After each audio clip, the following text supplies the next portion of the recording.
Ce qui surprend le plus lorsqu'on arrive à Dubaï, c'est l'architecture d'une ville en perpétuelle transformation, avec ses tours immenses aux portes du désert. La seconde, c'est la lumière. Blanche et crue le matin, elle ne cesse d'évoluer tout au long de la journée, avec des teintes de plus en plus ocre, offrant de spectaculaires reflets sur les bâtiments. Et ici à l'Expo, sur les pavillons pensés justement pour se jouer des éléments. Architecture et lumière, c'est un peu le cœur de l'exposition de Dubaï 2020. Au-delà même de ce qu'on voit traditionnellement dans les expos universelles, cette expo, elle est doublement marquée par l'architecture et par la lumière.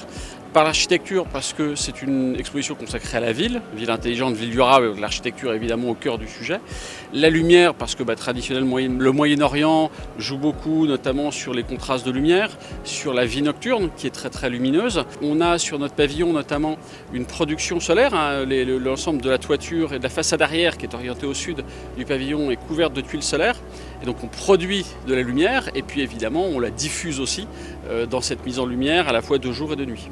La lumière, c'est aussi le moyen, quand elle est pilotée de manière intelligente, de faciliter la vie urbaine. Et tout le travail aujourd'hui sur l'éclairage urbain intelligent, sur l'éclairage urbain personnalisé, c'est aussi un des enjeux de développement de la ville.